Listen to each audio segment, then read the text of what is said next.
Well, good morning to both of you. Good morning. Embeth and Rafe.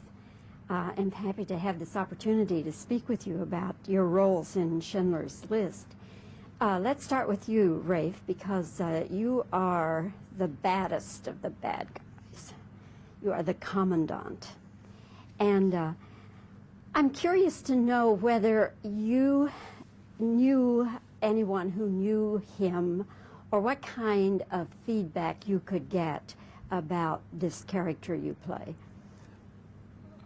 Well, the people I have met who came into contact with him have all been survivors. So I haven't met anyone who knew him sort of personally on the same level, if you like. But when Thames Television did a wonderful documentary on Oskar Schindler, and they interviewed a lot of survivors, and I was able to read the full transcripts of each interview, and there's a lot of information about Armand Goeth, about his behavior, other incidents that aren't in the film, but helped me to understand this sort of capricious violence that he was attracted to, this totally unpredictable way of lashing out at someone like Helen Hirsch for no reason at all, almost as if he was working out some kind of inner demon of his own. You think he might have been mentally disturbed? I don't think he was. It's interesting, when some universities in America did experiments on prisoner-captive situations, they took a bunch of students and made them play games where people were captives and people were prisoners, and some people responded to being, not I mean prisoner-captive, prisoners and captors, I mean, people who were prison warders or people in position of power, and some students in those experiments really responded to being given power and the access to abuse someone else, and I think it's much more that. I think there's a latent thing in some people, when they're given positions of power, something inside them pushes them into overdrive and they abuse their power. And I'm not sure that he was really psychologically disturbed. I just think that, like a lot of those people, they believed absolutely that Hitler was right, that the Jewish people were vermin.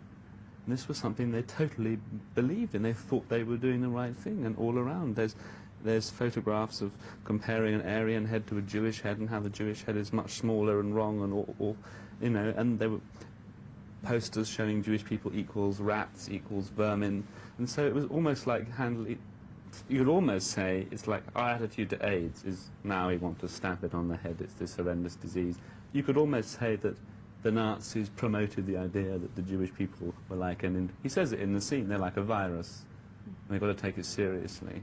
And I think he was just like, I've got this job and I'm just going to smash this virus wherever I can. Mm. Embeth, let's get you into the conversation here. Your character, Helen, did you meet anyone who actually knew her? Were you able to talk with them? I met her. You did? She's still alive, yeah. I met her in Israel. I knew she was alive before I did the movie, and I kind of wanted to meet her before I did it. But then, in a way, I got hold of the transcripts, which Rafe was talking about as well, and I read a lot, and I spoke to a lot of people about her, and I feel as if I got the facts and created the character, and the cherry on top at the end was actually to meet her in the flesh. Tiny, frail little woman, feisty old dame still, actually. She's very strong. But, yeah, I actually met her. And she has seen your performance? Not yet, no, no. She met me for the first time and said, "Oh, you're so tall," because she's so little. But she hasn't seen the film yet, no. What did you want to ask her?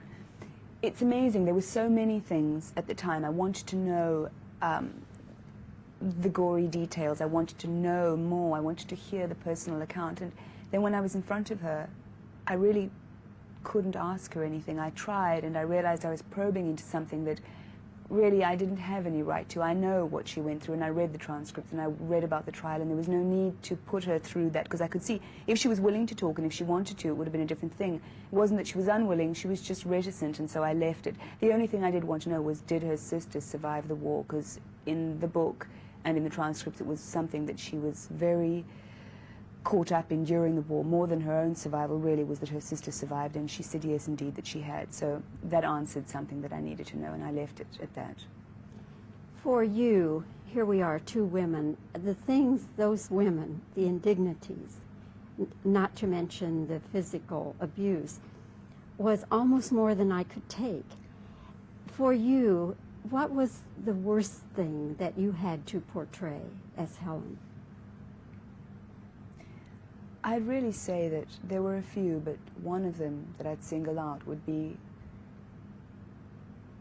the scene that I had with Rafe when he comes down into the basement and she's standing there washing herself and he intrudes into this small corner where she hides away and where she lives.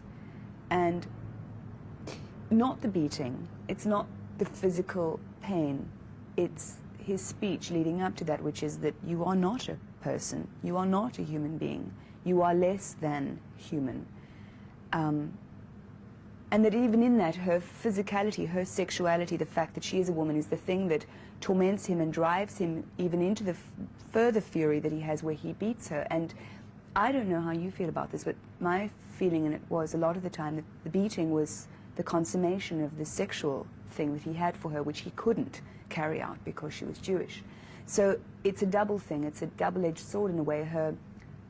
Perhaps her attractiveness as a woman is the thing that saved her, but it's the very thing that forced her to be degraded every day. It's very difficult. It was very difficult to imagine that and to, in fact, be in that situation, even in the acting of it.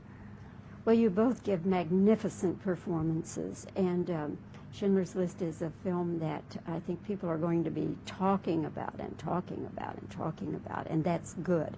The more we talk about it, I think, maybe we won't ever, please God, have anything like that going on again.